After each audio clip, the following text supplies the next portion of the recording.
साथियों नमस्कार। आज सिविल सेवा में पूछे जा रहे प्रश्नों का सटीक उत्तर कैसे लिखा जाए, इस विषय से संबंधित कुछ बिंदुओं पर प्रकाश डालने की कोशिश की जाएगी।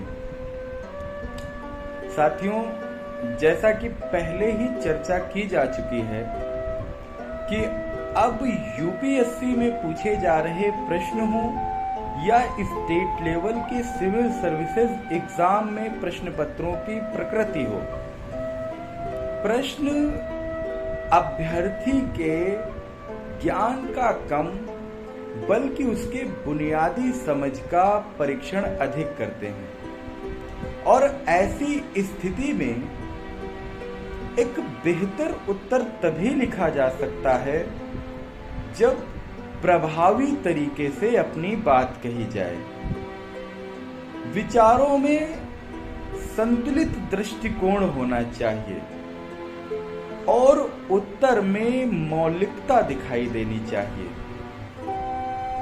प्रभावी तरीके से अपनी बात कहने का तात्पर्य है कि उत्तर लिखने के क्रम में अभ्यर्थी के द्वारा किए गए शब्दों का चयन और भाषा शैली स्तरीय हो और इसके साथ ही उत्तर प्रश्न की आवश्यकता के अनुसार लिखा गया हो, तभी बात प्रभावी तरीके से रखी जा सकेगी। दूसरा ये कि संतुलित दृष्टिकोण, यानी कि उत्तर लिखने के क्रम में उत्तर का झुकाव किसी पक्ष विशेष की तरफ एक तरफा नहीं होना चाहिए और उत्तर में मौलिकता होने का मतलब है कि प्रश्न के जवाब के संदर्भ में अभ्यर्थी को जो भी जानकारी है उस जानकारी को वह अपनी बुनियादी समझ या अपनी समझ के अनुरूप प्रस्तुत करे, तभी एक बेहतर उत्तर लिखा जा सकता है। साथियों, उत्तर लेखन के क्रम में मन में सबसे अधिक संशयपूर्ण जो दो बातें हैं वो ये होती हैं कि उत्तर की शुरुआत भूमिका से की जाए या कि सीधे उत्तर लिखना शुरू कर दिया जाए। और दूसरी महत्वपूर्ण बात कि प्रश्न का जवाब पैराग्राफ्स में दिया जाए कि बिंदुवार तरीके से प्रश्न के जवाब को लिखा जाए। साथियों, सिविल सेवा परीक्षा के सामान्य अध्ययन से जुड़े हुए चारों प्रश्न पत्रों को अगर हम सरसरी निगाह से देखते हैं तो प्रश्न पत्र 1 में पूछे जाने वाले प्रश्नों से संबंधित जो विषय हैं उनमें इतिहास, भारतीय समाज और भूगोल से संबंधित प्रश्न पूछे जाते हैं। प्रश्न पत्र 2 में राजनीति, गवर्नेंस और अंतरराष्ट्रीय संबंधों से संबंधित प्रश्न पूछे जाते हैं। प्रश्न पत्र 3 में अर्थव्यवस्था और विज्ञान और तकनीक से जुड़े हुए प्रश्न पूछे जाते हैं। और प्रश्न पत्र 4 नैतिक मानदंडों से संबंधित प्रश्नों के प्रकृति से जुड़ा हुआ होता है। साथियों, उत्तर में भूमिका बनाई जाए कि ना बनाई जाए, तो जहां तक मेरी समझ है वो ये कि अगर 2 से 3 पंक्तियों की भूमिका शेष उत्तर को प्रभावी करने में सहायक है तो अभ्यर्थी को भूमिका बनाने में जरा सी भी हिचकिचाहट नहीं होनी चाहिए। मान लीजिए कि आपको प्रश्नों के जवाब से जुड़े हुए 7 से 8 बिंदुओं को लिखना है। और अगर आप एक बिंदु कम करके 2 से 3 पंक्ति की भूमिका रख देते हैं और वो भूमिका शेष उत्तर को प्रभावी बनाती है, तो यह एक उचित उपाय है। साथियों, प्रश्नों का जवाब सीमित शब्द संख्या में देना होता है, इसलिए इस विषय से संबंधित संशय रखना बिल्कुल नहीं चाहिए कि भूमिका बनानी है या नहीं। अगर भूमिका शेष उत्तर को प्रभावी बनाने में सहायक है तो रखनी चाहिए, और अगर शेष उत्तर से उसका कोई जुड़ाव नहीं है तो हमें सीधे उत्तर लिखना शुरू कर देना चाहिए। दूसरा ये कि प्रश्नों का जवाब पैराग्राफ्स में लिखा जाए या बिंदुवार तरीके से लिखा जाए। तो इस बात के लिए हमें प्रश्नों की प्रकृति समझना जरूरी है। अब जैसे मान लीजिए प्रश्न पत्र 1 में इतिहास से जुड़े हुए प्रश्न आते हैं, और इतिहास से जुड़े हुए कुछ प्रश्न जो कि यूपीएससी में पूछे जा चुके हैं, जिनमें से एक प्रश्न है कि महात्मा गांधी के बगैर स्वतंत्रता आंदोलन का स्वरूप क्या होता, या कि एक और प्रश्न है कि 2 विश्व युद्धों के लिए किसे उत्तरदायी ठहराया जा सकता है। साथियों, अगर प्रश्नों की प्रकृति को देखा जाए तो इनका सटीक जवाब पैराग्राफ्स में लिखकर ही बेहतरीन तरीके से दिया जा सकता है। इसलिए उत्तर पैराग्राफ्स में दिया जाए या बिंदुवार दिया जाए, यह प्रश्नों की प्रकृति पर निर्भर करता है। जैसे प्रथम प्रश्न पत्र में भारतीय समाज या समाज से जुड़े हुए प्रश्नों को अगर हम एक प्रश्न उठाएं तो हम यह पाते हैं कि यूपीएससी ने पूछा कि वैश्वीकरण के दौर में महिलाओं की भूमिका दोहरी हो गई है, और इस संबंध में अपने तर्क प्रस्तुत कीजिए। तो अगर इस प्रश्न की प्रकृति को समझें तो हम यह पाएंगे कि इस प्रश्न का सटीक जवाब अगर हम बिंदुवार तरीके से लिखें तब भी अपनी बात को पुरजोर तरीके से कह सकते हैं। इसलिए प्रश्न की प्रकृति के अनुसार इसका जवाब बिंदुवार तरीके से भी दिया जा सकता है। वहीं अगर प्रश्न पत्र 1 में भूगोल से जुड़े हुए प्रश्न हैं तो इनका जवाब भी बिंदुवार तरीके से और डायग्राम बनाकर, मैप बनाकर बेहतर तरीके से दिया जा सकता है। साथियों, कुल मिलाकर अगर हम चारों प्रश्न पत्रों को सरसरी निगाह से देखें, उनमें पूछे जाने वाले प्रश्नों के विषय को देखें, तो हम ये पाएंगे कि यूपीएससी ने बड़ी ही चालाकी से विषयों का निर्धारण कुछ इस प्रकार किया है कि एक ही प्रश्न पत्र में कई सारे प्रश्न ऐसे पूछे जाएंगे जिनका जवाब आपको प्रवाहमयी तरीके से देना होगा, और अगर आप प्रवाहमयी तरीके से देंगे तभी वो अपनी पूर्णता को प्राप्त कर सकेंगे, यानी सटीक तरीके से लिखे जा सकेंगे। तो उन्हें हम पैराग्राफ में लिख सकते हैं, और कुछ विषय ऐसे हैं जिनको आप बिंदुवार तरीके से रेखा चित्र बनाकर मैपिंग करके उनका सटीक उत्तर दे सकते हैं, तो उन्हें हम बिंदुवार तरीके से भी लिख सकते हैं।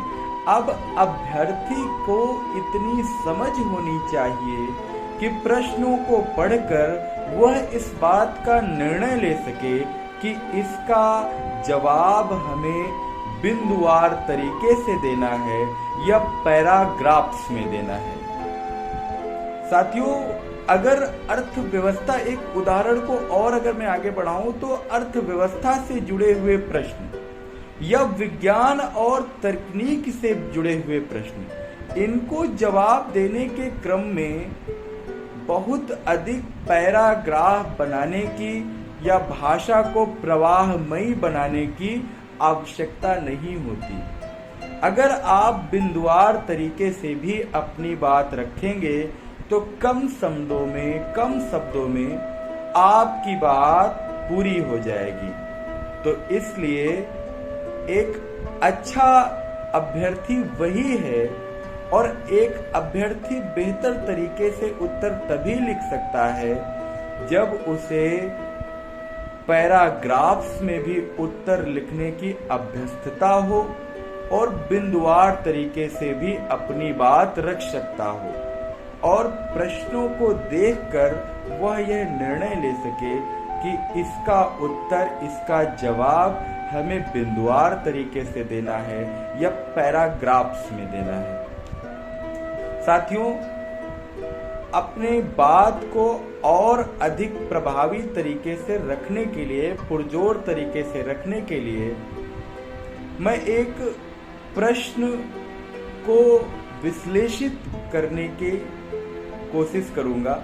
UPSC, union public service commission 2021 में सामान्य अध्ययन के प्रश्न पत्र 1 में 250 शब्दों के दायरे में प्रश्न पूछा गया 15 अंक का कि महात्मा गांधी के रचनात्मक कार्यों को स्पष्ट कीजिए असहयोग और अवज्ञा आंदोलन के दौरान।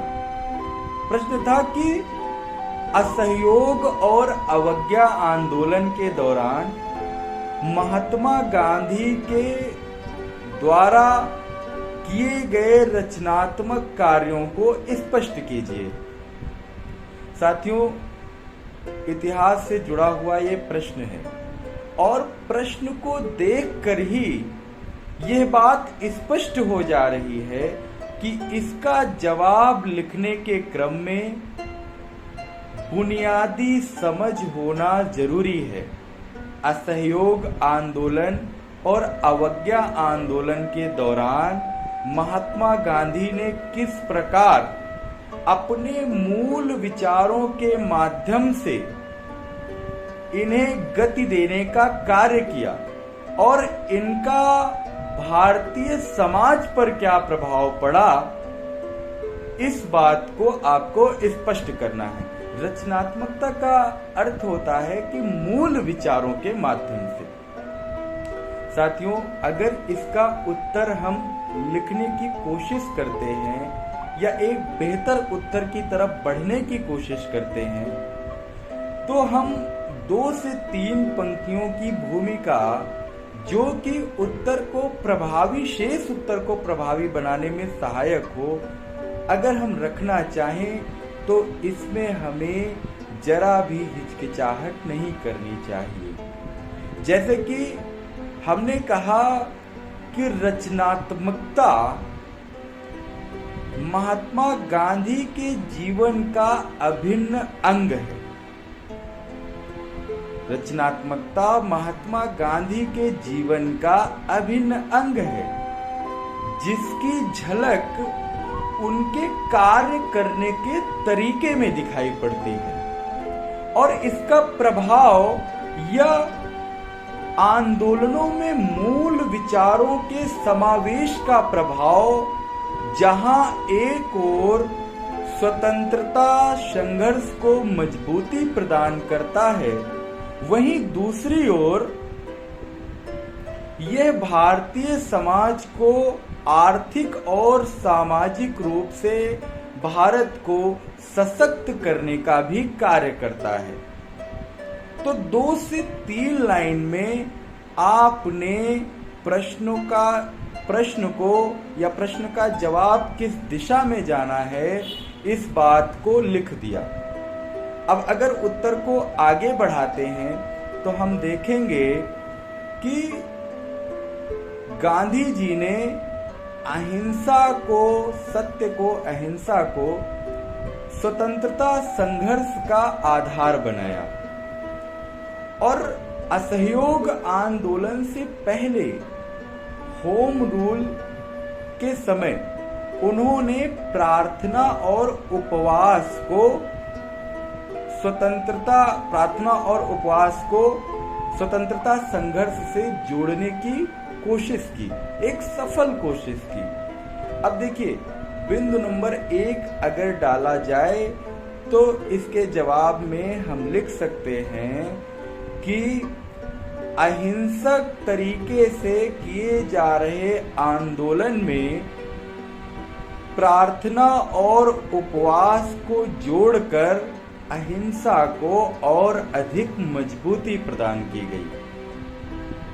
यानी कम शब्दों में पूरे बिंदु को आपने स्पष्ट कर दिया। इसके बाद फिर अगर हम दूसरा बिंदु देखते हैं तो वो ये है कि गांधी जी ने आंदोलन, चाहे वो असहयोग आंदोलन हो या फिर अवज्ञा आंदोलन हो, उन्होंने समाज के सभी वर्गों को जोड़ने की कोशिश की। और समाज के सभी वर्ग जब आंदोलन से, जब स्वतंत्रता संघर्ष से जुड़ने लगे तो एक तो संघर्ष को मजबूती मिली और दूसरी तरफ जो सांप्रदायिक तनाव था, हम उससे आगे निकलकर सांप्रदायिक एकता की तरफ बढ़ने लगे। और वहीं एक का एक पक्ष और है जो अस्पृश्यता से जुड़ा है। अस्पृश्यता उस समय भारतीय समाज पे काफी अधिक प्रभावी थी। तो अस्पृश्यता को दूर करने के क्रम में समाज के जो हाशिए पर लोग थे, जिन्हें हेय दृष्टि से देखा जाता था, उन्हें गांधी जी ने हरिका जन कहा और हरिजन नाम से अपने विचारों की एक श्रृंखला की शुरुआत की, जिससे कि उन्हें भी मुख्य धारा से जोड़ा जा सके। और फिर आंदोलन में सभी वर्गों को शामिल करके, धर्म जाति से ऊपर होकर सभी वर्गों को शामिल करना सांप्रदायिक एकता को भी बढ़ावा देता है और दूसरी तरफ सामाजिक समरसता की तरफ उठाया गया कदम भी है। इसके साथ ही गांधी जी ने खादी और ग्रामोद्योग के माध्यम से ग्रामीण आत्मनिर्भरता की तरफ भी प्रयास किया। ये भी उनके रचनात्मक कार्यों का एक महत्वपूर्ण कदम है। और अगर अगला बिंदु देखें तो अवज्ञा आंदोलन के दौरान गांधी जी ने नमक सत्याग्रह से शुरुआत की। नमक हर घर की आवश्यकता है या हर घर की उस समय आवश्यकता था और यही कारण है कि भावनात्मक रूप से अवज्ञा आंदोलन में महिलाओं की सक्रिय भागीदारी में उत्तरोत्तर वृद्धि हुई। यानी महिलाओं ने बढ़ चढ़कर अवज्ञा आंदोलन में अपनी भूमिका दर्शाई। तो इससे तो एक और आंदोलन को मजबूती मिली, स्वतंत्रता संघर्ष को मजबूती मिली, लोगों की संख्या बढ़ गई, इससे जो है संघर्ष को मजबूती मिली। दूसरी तरफ महिला सशक्तिकरण को भी बढ़ावा मिला। यानी 4 से 5 बिंदुओं को अगर हम देखें तो ये दर्शाते हैं कि गांधी जी ने किस तरह रचनात्मकता का प्रयोग करके न सिर्फ आंदोलन को मजबूती प्रदान की, संघर्ष की दिशा को और भी अधिक तीक्ष्ण किया, बल्कि उन्होंने भारत को आर्थिक और सामाजिक रूप से भी सशक्त होने की दिशा में एक महत्वपूर्ण भूमिका निभाई।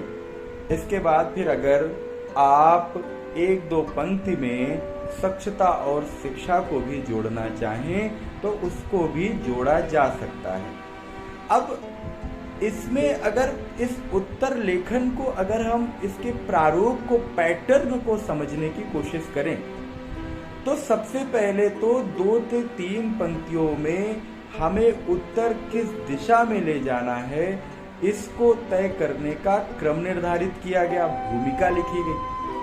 दूसरी बात, फिर 4 से 5-6 बिंदुओं को हमने बिंदुवार तरीके से स्पष्ट किया कि किस प्रकार रचनात्मक कार्यों की वजह से आंदोलन को न सिर्फ मजबूती मिली बल्कि इससे भारत का सामाजिक और आर्थिक रूप से भी सशक्तिकरण की दिशा में प्रयास किया गया। साथियों, अब अगर इसी प्रश्न का उत्तर पैराग्राफ्स में लिखना हो तो वह भी बेहद सहजता से लिखा जा सकता है। उत्तर लेखन की अगली कड़ी में हम एक ऐसे प्रश्न का उत्तर लिखने की कोशिश करेंगे जिसे पैराग्राफ्स में बेहतरीन ढंग से प्रस्तुत किया जा सकता हो, जिसमें भाषा का प्रवाह झलकता हो और वह प्रवाह अभ्यर्थी को परीक्षा का मूल्यांकन करने वाले परीक्षक के अंतर्मन से जोड़ने में सहायक हो, जिससे कि उसे अच्छे अंक मिल सकें। Thank you very much. जुड़े रहने के लिए बहुत बहुत धन्यवाद। नमस्कार।